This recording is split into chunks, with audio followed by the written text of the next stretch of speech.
Mbote batata ba mama bandeko boye malamu na émission na biso ensemble parlons-en ezali moko ya bémission o ezali kopesa biso mayele bwania ensemble parlons-en moko ya bémission eza kozongisa biso penza na kati na nzela ya mbonga na kota na kati ya mozindo ya émission na ngai nalingi napesa mbote na bayoyo balandaka Angel Miezi Officiel TV na bato oyo bayebaka ko aimer na bato oyo bazali abonné na bato oyo baza ko commenter yo pe na nozali abonné te na chaîne na biso Angel Miezi Officiel TV yeba ko s'abonner abonnement ezali gratuit.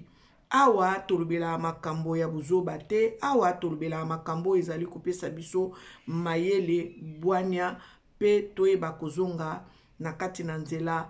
Un grand coucou à ma grande sœur Marie-Rouf Amelin, un grand coucou à maman Madeleine de Jésus-Christ, un grand coucou à maman Augustine, un grand coucou à tous nos abonnés qui nous suivent à chaque fois et qui commentent, qui partagent nos émissions. En tout cas, un grand coucou à vous. Que l'Éternel et Dieu puisse vous bénir vraiment abondamment. Aujourd'hui, tolingi tolobela makambo yo ezali koya mikolo koya. Donc dans 5 ans, dans 10 ans, soki tobongisi te nini eza kozela biso awa na mboka ya poto pe na mboka na biso ya Afrika nini eza kozela biso parce que ndenge tozo vivre boye biso nyonso tozo mona comment est-ce que la vie est en train de se dégrader. Malembe makambo to bandaki komona ba edo to bandaki komona na tango ya 10 ans tozo mona ngo ezo longwa muke yo muto salaka. Même nous qui travaillons dans nos lieux de travail, nous constatons qu'il y a beaucoup de changements, il y a beaucoup d'économies à faire. Pourquoi? Parce que makambo eza lisusu na ndenge ya kalate baza komema biso na mode ya économie. Alors nangina fongola biso mayele na pesa biso mayele pe bwania toyeba ndenge nini tokoki kotambola. Même na Bible bandeko tomonaki tango nzala elingaki kokota na mboka Egypte bayebaki kozwa ba précaution po bayeba ko survivre tango wana bane ya famine et kotaki na kati ya mboka Egypte ezali kalisolo na betela binote bato nyonso batangaka Bible bayebi makambo wana oyo mission Joseph azwaki na kati ya ekonomi ya Egypte. Joseph batekaki ye mais bayebaki ko prophétiser eke nzala eke kota na Egypte balingaki bayeba sikoyo ndenge nini bako s'en sortir. Tango profesi wane koyaki balukaki ba sage bayeba ndenge nini bako sala po ete ba survivre tango nzala ekoya. Bandeko biso tozali boy awa na poto soki biso te ne mabota na biso mawatro. Je vais essayer de parler aussi en français pour ceux qui ne comprennent pas trop les lingala.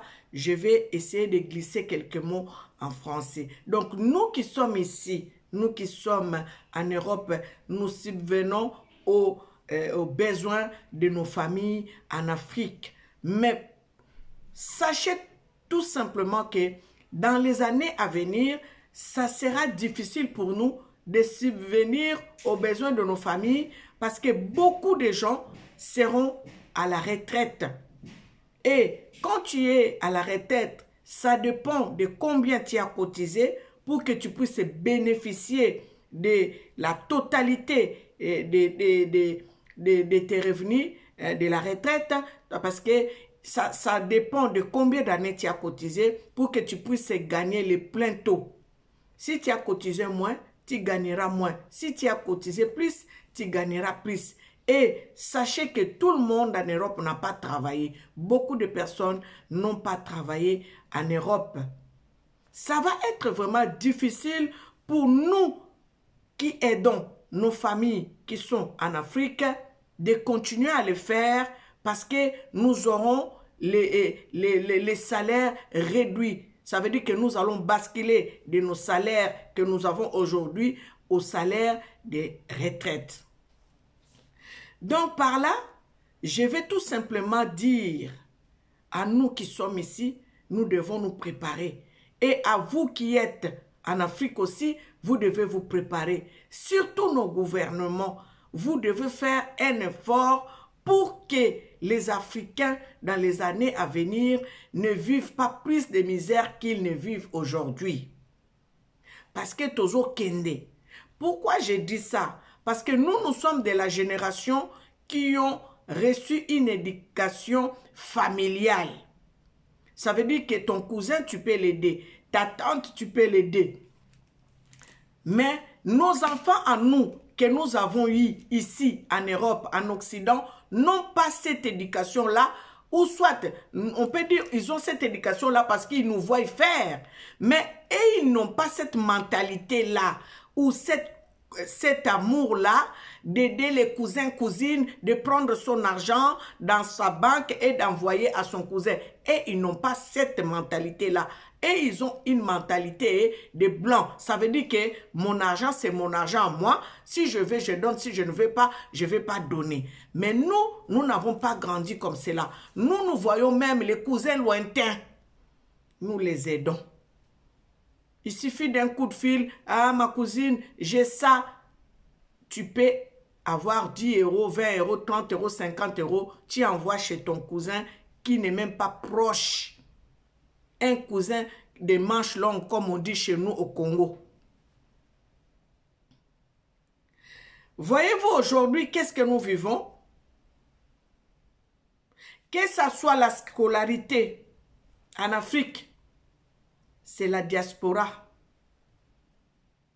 qui paye. Que ce soit les mariages, c'est la diaspora qui paye. Que ce soit les accouchements là-bas, c'est la diaspora qui paye. Que ce soit les décès, c'est la diaspora qui paye. Les enterrements, tout ça, les obsèques, c'est la diaspora. Et dans 10 ans, la diaspora ne sera plus en mesure de continuer à faire ce que nous faisons aujourd'hui.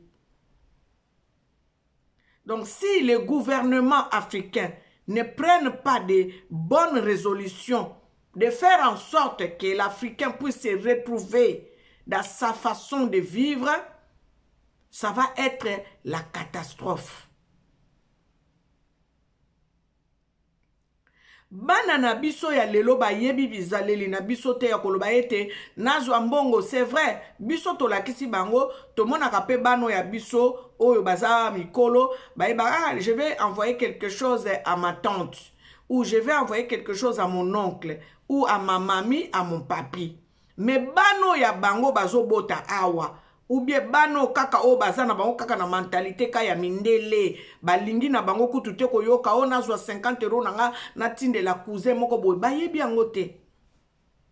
Siko biso pe tokomi kokende na ba retraite.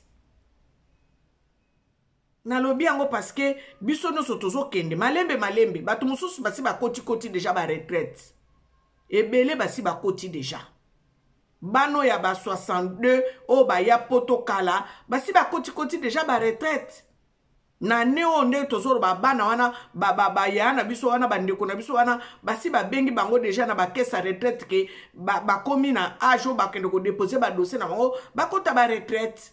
Bokanisi penza bato ndenge wana o ba koti ba retraite lelo. En soit cotiser pe mingi te. Akozwa lisusu ba $100, ba $200 atindaka na famille. Et vous allez moi passi. Et vous allez passi pona biso o toza ko vivre awa na mboka ya poto pe passi pona bato yo baza ko vivre na mboka ya Afrique parce que l'Afrique dépend de nous diaspora, nous les diasporas qui sommes ici en Occident. Maintenant les diasporas qui est ici en Occident est en train de partir à la retraite. Retraite en gros, soko sala ki mingite, soko zana ba trimestre mingite, parce que il faut soki 44 trimestres. Siko soki ozana ngote, o sala na okaka sous 5 ans, o sala na okaka sous 10 ans. Ozana ba trimestre wana te, oko sala ndenge nini. olozwa 1000 et quelques euros emso ba opeso 500 euros 500 euros ana fo futa ndaku fo lia fo futa ba facture okosuka ndeni yangwana eloko tozolo ba ete esengeli na ba gouvernement na biso baye ba kobongisa ba makambo po ete peuple africain ayeba ko s'épanouir. Et comme nos enfants n'ont pas la culture de la famille comme nous, ils n'accepteront pas de prendre les relèves d'aider nos familles. Ça sera vraiment difficile pour nous. La souffrance telle qu'elle est aujourd'hui au pays, si les gouvernements ne prennent pas les bonnes résolutions pour que l'Africain puisse se retrouver dans une vie sociale, ça va être comment? Dans 10 ans. Et kozala ndenge nini dans 10 ans parce que makambo nyonso edepandaka na Europe. Makambo nyonso il faut biso mututo sala kobala faut biso to balisa kotangisa faut biso to tangisa. Bibembe faut biso to kunda. Soki biso to salite bato na Afrique bako s'en sortir te. Donc malgré bonne volonté na biso et kokome la biso na moment moko boy difficile po toyeba ko sala ba makambo yo tokoki ko sala po na mboka Afrique. Donc nous devons nous préparer. Préparons-nous car l'avenir est en train de nous annoncer de mauvaises choses. Si soki ba gouvernant na biso ba continuer na liro baza nango ya ba détournement olie ba sala ba makambo ya malunga bazo sala te olie ba tonga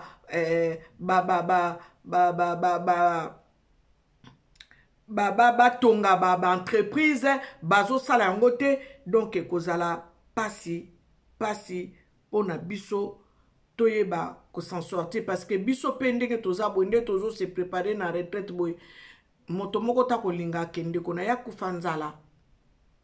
Donc tozo mona ke pasi kokota na kotoyo pasi kokota na Afrique. Bandeko esengeli na biso vraiment toyeba ko senga mawa ya Nzambe na kati ya mboka na biso ya Afrique. Eza constant oyo nga na yebi ko sala. Tango biso toza bana mike toza okola. To banda omona bayana biso babandaki kozwa. Na muke na bango babandaki kozwa. Omona pe yaya asombeli mama elamba super aye nango mama o yayo. Ata babandaki kosala na ba bureau ya ba ministère te, o bazala ba député te, o bazala soki ba ministre te. Mais na muke na bango babandaki kosala bayana biso na muke na bango babandaki kozwa. Babandaki moko ko ya kosunga baboti bayebaka kosunga ba parents bayebi ayepe omona na mo enveloppe apesi pe mama apesi pe papa. Mais lelo tozomona le contraire. Génération na biso toyebi te nini oyo tosala po tokoma kosibir makambo tozo sibir lelo. Makambo nazoloba eza na mabote ebele. Bokomona biso yo ba mama, ba tante, ekozala tante paternelle, ekozala tante maternelle. Bokomona olie ke bana ba ede biso lelo, biso nde mutu tokoma ko ede bana. Nde place bozo mona ke mabe ese kota na Afrique banda kala. Ça veut dire que je ne sais même pas comment expliquer ça. Est-ce que je peux appeler ça une malédiction? Comment est-ce que je peux appeler ça? Au lieu que moana à soutenir tante naïe paternelle ou tante naïe maternelle, maintenant c'est nous, cette génération, notre génération à nous. C'est nous qui soutenons nos enfants. Même pour na kobala na bango, même pour na kobota na bango, nyonso ya bango, ba kelasi ya bana na bango, bozo se rendre compte, makambo nga na zoloba, boko melanga na ba commentaire, makambo soki nga na zoloba, eza ndenge nini. Bana ya bana na biso, na mboka ya Afrique, nos enfants en nous, que nous avons mis au monde. Au lieu que les enfants nous aident, nous qui sommes parents, et aujourd'hui c'est nous parents qui aidons les enfants à s'en sortir. Voire même que leurs enfants ont besoin des grands-parents pour que ces enfants-là puissent aller à l'école. Est-ce que vous trouvez ça normal? Namboka nabiso tozo vivre mboka Congo. Et ce n'est pas seulement au Congo, c'est partout en Afrique. C'est aujourd'hui les parents qui sont en train d'aider les enfants à s'en sortir financièrement.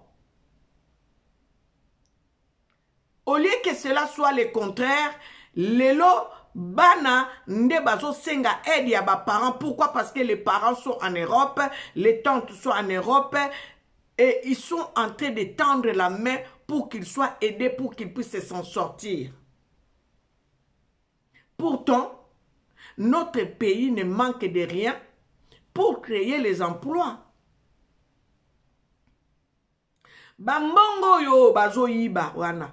Bambongo bazo détourné. Aujourd'hui, comme je vous parle ici, l'eau pure que les Congolais achètent au Congo, les propriétaires des usines de cette eau ou de ces eaux ne sont pas des Congolais. Ce sont des Indiens, ce sont des Libanais, ce sont je ne sais pas quoi des Pakistanais. Pourquoi pas les gouvernements congolais pourquoi le gouvernement congolais ne peut pas investir dans ce sens-là? Nous avons des terres, nous avons des terrains, nous avons des endroits où le gouvernement peut aller construire une grande usine de fabrication d'eau pure à Kinshasa. Au lieu de le faire, non, on laisse tous les marchés aux étrangers qui viennent vivre chez nous au Congo. Ndebisi konga bomoni na lobaka Mobutu tokotangele ka mabete. Mobutu tokotangele ka mabete. Parce que babiloko mosusu fo totala yango eza Congolais ye moko nde alingi te moninga na ye Congolais akende liboso. Biloko ande wana soko lingo kende sala ngo na Kinshasa na Congo kaka bokomona bakomo senga yo babenga ngo nini ba pot de vin pour que tu puisses fabriquer ba rétrocommission. Si tu veux fabriquer une usine de fabrication d'eau ici à Kinshasa, il nous faut ci, il nous faut ça. Au lieu d'ouvrir les portes aux enfants du pays de pouvoir investir et créer des entreprises pour que les Congolais puissent trouver des emplois, mais qu'est-ce que tu vas trouver dans un gouvernement congolais? Quand tu veux faire quelque chose de pareil, on va te demander les rétrocommissions. Ils vont même commencer à te mettre les bâtons sur les roues pour que tu ne puisses pas aboutir à ton projet. Ça, c'est ça qui tue les Congolais. Et aujourd'hui, nous devons savoir que ce soit nous qui sommes ici et vous qui êtes là-bas, sur place, au Congo, vous devrez savoir que nous, diaspora, qui sommes ici, en Europe, nous sommes en train d'avancer à l'âge de la retraite. Ça veut dire que les aides qu'on vous donne,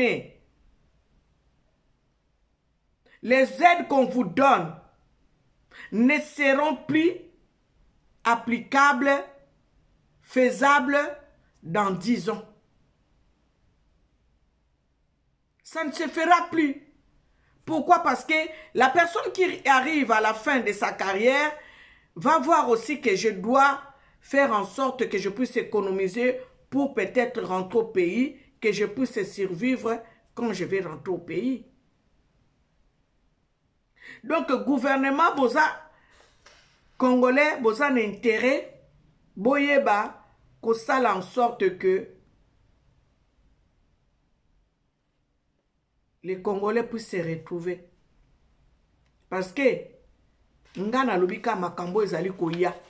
Prenez ça comme une prophétie. Comme je dis, hein, la prophétie, ce n'est pas seulement quelqu'un qui dort, qui rêve, Dieu vient me dire ceci et je dis ça. Non. Ce que je suis en train de vous dire là, de vous faire là, c'est comme une prophétie. Parce que celui-ci même, celle-ci même est inévitable. Ça va s'accomplir.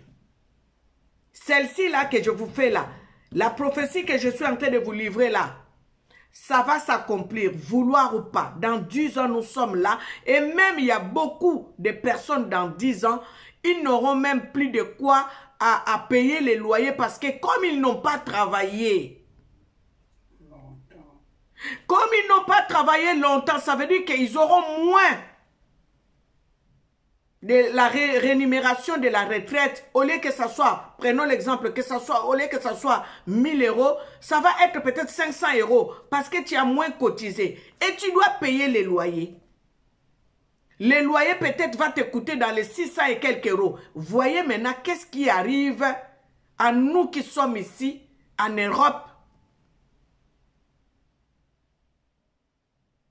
Est-ce que vous êtes en train de peser ce qui va arriver dans 5 ans même? Parce que ce n'est même pas 10 ans. Parce que nos grands frères qui sont rentrés en Europe depuis 1970, depuis 1980, depuis 1990, ceux qui ont été déjà, qui étaient déjà âgés, ils sont déjà à l'âge de la retraite. Parce que la retraite ici, c'est jusqu'à 64 ans. Donc, nos yayas qui sont nés en 1960, ils sont déjà à la retraite. Nos yayas qui sont nés en 1962 jusqu'à 65, dans 5 ans, ils seront à la retraite. Ça dépend de combien de trimestres ils ont de travail. Parce que on donne l'accès à la personne jusqu'à 64 ans de pouvoir travailler. Donc, jusqu'à l'âge de 64 ans, tu peux aller à la retraite. Si tu as ta force, tu peux aller jusqu'à 70 ans pour ceux qui n'ont pas travaillé longtemps ou soit pour ceux qui font les travaux qui ne sont pas pénibles. Parce qu'il y a d'autres travaux ici. Tu ne peux pas aller même jusqu'au-delà de 65 ans, c'est impossible. Parce que le travail est dur à faire. Donc ces gens-là, Batouana, na 64 ans, obligé bako ta retraite. Si kotala kaka bato kutu basala nanu te bandeko, bozo imagine ba dégâts zoya. Bato nanu basala te. Bato yo bakotiza te. Ou bien bato bakotiza ya tantôt plus tôt. Bozo ye basor na bango. Yangwana bakonzi ya mboka. Botala makambo ezoya dans 5 ans, dans 10 ans. Bobongisa situation sociale ya mboka. Bobongisa situation sociale ya mboka. Parce que bato yo ba vande la bino, batika o bakipaka bino te, bazui moi $100 et uti poto bale, batouana bakokoma incontrôlable parce que dans 5 ans bako bandozwaka sou ba aide ya batute, dans 10 ans bako bandozwaka sou ba aide ya batute, bako compter sur votre aide à vous, le gouvernement, sur l'aide sociale. Donc le gouvernement Congolais, pas seulement Congolais, le gouvernement africain doit faire en sorte d'arranger la situation sociale du pays. Bande koma kambona linga kina lobela yangoyo na mokolo ya lelo. Tout dépend de la diaspora. Si il n'y avait pas la diaspora, on ne sait même pas qu'est-ce qui allait se faire dans notre pays. Comment est-ce qu'on allait vivre dans notre pays? Parce que c'est la diaspora en fait qui gère. C'est la diaspora qui subvient aux besoins de nos frères et sœurs en Afrique. C'est vrai que dans d'autres pays, la situation sociale économique et sociale est un peu tolérable hein, par rapport à leur mode de vie. Mais nous, au Congo, la situation est catastrophique. Tu vas aller voir une personne, tu ne sais même pas comment elle vit, comment est-ce qu'elle dort. Parce qu'en la voyant seulement dans la rue, tu te poses 1001 questions. Tu te dis, mais la personne, comment elle fait pour survivre?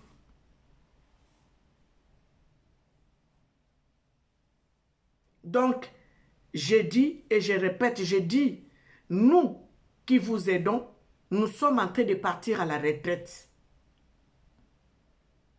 Maintenant, nos enfants en nous ne sont pas en mesure de prendre ces flambeaux-là que nous avons, de continuer à aider les Africains dans leur souffrance. Ils peuvent le faire aujourd'hui, mais pas demain. Parce qu'ils vont se dire que oh oui, moi aussi j'ai ma vie. Moi aussi j'ai mes factures à payer. Moi aussi j'ai mes crédits. Ça va être difficile. Parce que nous n'avons pas la même mentalité. Toza na bizaleli mon côté. Biso ba kolisi biso na bizaleli oyo ya kolia sani moko pardon, ya kolia sani moko bovandi, bozo kata fufu, bozo tremper na nyama, bo tremper na légumes, bo lait. Ça veut dire que cette communion là, cette fraternité là, cette vie de famille là, nous avons vécu cela. Mais nos enfants à nous mangent dans leur assiette individuellement. Balia kanenge biso to bana kolia te. Yango moni ba makamusu ba koko ba mande ko sala biso ça significatif. Tobo ya kaka nyoso te ya bakoko na biso ba para na biso non nyoso tobo ya kate parce que loko ananga na lobi na bino awa abo elelo ndenge tozaka bana mike ba vandi si bino sika moko batie biloko kolia batie fufu batie nyama batie légumes batie mbisi bozo kata fufu bino nyoso sani moko bozo tremper bino nyoso sani moko bozo lia bino nyoso sani moko bana na biso ya awa ba vivre bongo te. Bana na biso awa ba vivre na mutu na sani na ye. Bomoni mentalité déjà. Hein? Et ça déjà éducation. Éducation on est jouer na ba sens belé na ba domaine de belé. Ça veut dire baza na culture ya individualisme. Yanga. Biso tokola siko na culture ya familiale. Ça veut dire que hein système familial. Naba cousin, naba cousine, tokolia sani moko. Biso nyoso toza sani moko. Yango bo moni même mentalité na biso na ndenge tokoli boye. Toboti tokomi bakoko ezaka kandenge wana ça veut dire que cousin nanga soka senginga so nazana ona opesa ye. Mais moi na bakoto o cousin moko explication. Abandi ko senga ya ko bando poser ba question nani yango susu qu'est-ce que j'ai à voir mais est-ce que ça me regarde? Ba question belé na ba réponse. Bon comprendre hein? Donc, ndenge to kendele, makambo eza mabe, tozo kende mabe. Yangwana tozwa, likambo ya vache maigre, na ba vache gras. To banda ko préparer. La famine va rentrer. Il y a la famine qui va rentrer. Dans 5 ans, dans 10 ans, il y aura une dégradation de situation comme pas possible. Préparons-nous. To yebi sape bana na biso, bandeko na biso bazakuna. Ne comptez pas beaucoup plus sur nous parce que nous ici regardez to yem sa bango vérité to ça la assemblée le bela bango vérité makambo tozo vivre parce que ceux qui to continuer na lire et aux ala passer bango papa banda au sale be fort to banda ko sensibiliser bango pognon so biso mutu to salaka hospitalisation biso accouchement, biso. Mariage, biso. Oh, décès, biso. Obsèque, biso. Scolarité, biso. Moussousou koutou ko lata ko lia, biso. Ba loyer na bango, biso. Préparons nos frères et sœurs là-bas. To banda ko yeb sa bango ke ne dépendez plus de nous. Ça veut dire que moi mbongo bako pesa yo, ça la tout au réussir. Nango. Ko konte na ngate parce que ngai pende nazaboy nazo bonga mapo ngai pe kalate retraite ezo benganga Bambongo na bande kozwa na kozwa na ngango lisu ndenge na bande kozwela te. Voilà ce que nous devons faire à nos frères et sœurs en Afrique. Likambo na ngana ya koyebisa bino yangoyo. J'ai eu un long moment de parler de ça avec mon mari. Nous en avons discuté et nous étions en train de voir les dégâts qui vont se faire dans les jours à venir, dans les années à venir. Et nous nous sommes posé des questions. Qu'est-ce qui va se passer si nos pays, nos gouvernements ne font pas quelque chose en Afrique? Parce que l'Afrique tout entière dépend de nous qui sommes ici en Occident. Sauf ceux qui ont réussi leur vie sur place. Mais ceux qui sont dépendants de nous, ils vont vraiment souffrir si la situation sociale ne change pas. Voilà ce que je voulais dire aujourd'hui. Donc, je voulais partager avec vous une conversation que j'ai eue avec mon mari. Et mon mari m'a encouragé d'en parler pour sensibiliser le peuple africain. Nous qui sommes ici aussi, nous devons faire très attention. Comment est-ce que nous dépensons? Nous devons aussi avoir des économies parce que la situation va mal.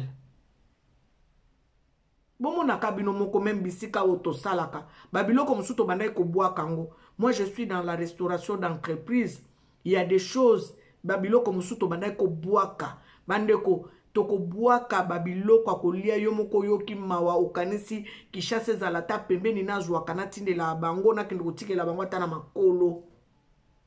Mais aujourd'hui où je vous parle babuaka kaswelo te.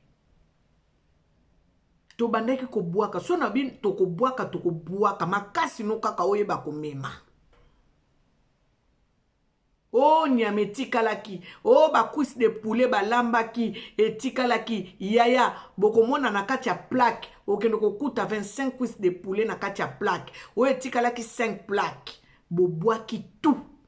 Wana pla moko eh. Bongo tala ba pla mosusu. Boko buaka. Depuis kaka tout. Les 2 tours wana ya Amérique kwea.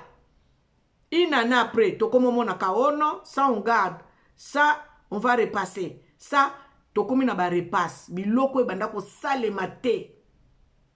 Na sali 20 ans, plus de 20 ans na restauration d'entreprise. Babiloko wana na bana omona ngote, mais il y a quelques années, na komo mona ngo babiloko tokoma ko boaka, tokoma ko bomba ngo toteka ngo lobi lisusu. Oh ebanda ki ko sale mate. Donc, pas si ekota, mais mundele lokola, aye baka kosala, ba prévision na ye 10 ans avant, 15 ans avant, 20 ans avant, bazana nuko résister na mupepo ebeta bango wana.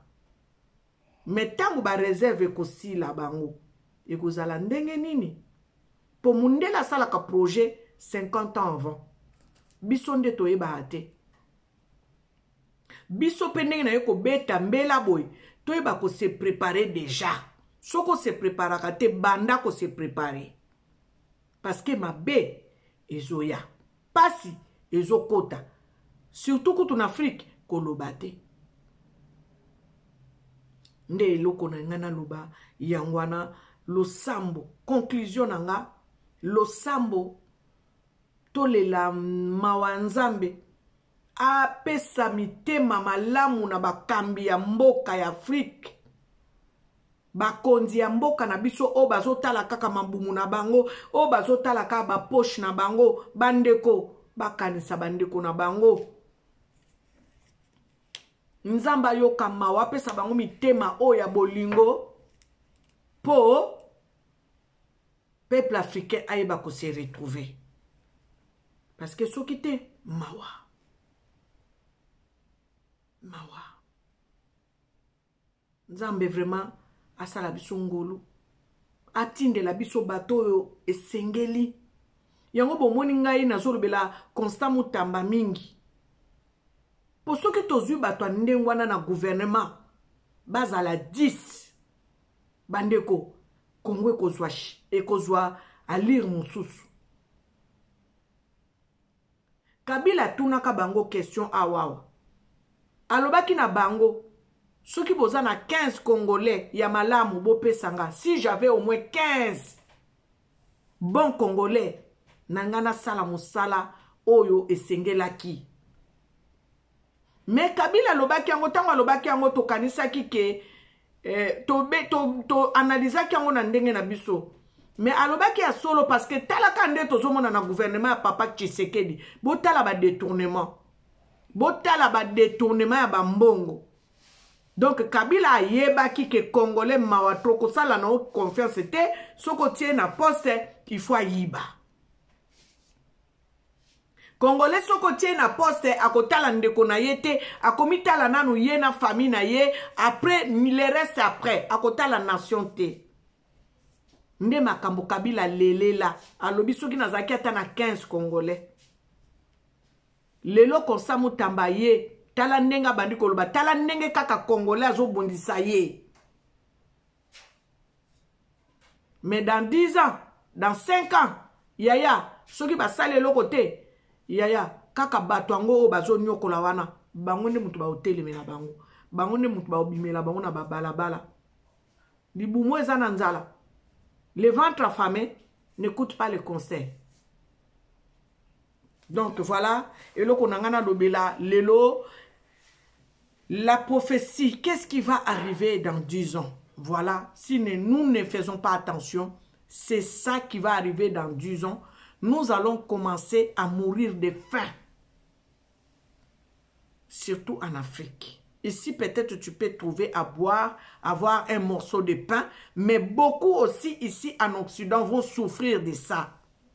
Parce qu'il y a des gens qui n'ont pas travaillé, il y a des gens qui n'ont pas trop cotisé ici, il y a des gens qui n'ont pas de papier jusqu'aujourd'hui. Ça va être très, très grave. Que Dieu nous aide. Commentez ce que vous en pensez, commentez. Aimez notre émission, partagez notre émission. Pona koyebisa pe ndeko mususu mususu aza au courant ya makambo ezokoya te ayeba nini ezali koyela biso na mikolo ezali koya soki tosali attention te. Awa boye na pesi bino ya liboso tokoyeba kolandisa mibale pona kolobete nini koyela biso dans 5 ans, dans 10 ans na babiloko tozomona na ba réseaux sociaux soki tosali attention te, qu'est-ce qui va arriver? Alors, je vais m'arrêter par ici. Que l'Éternel et Dieu Tout-Puissant puisse vous bénir. C'était votre sœur Angèle Miezi. Hein? Cette émission Ensemble Parlons. Donc, soyez bénis abondamment.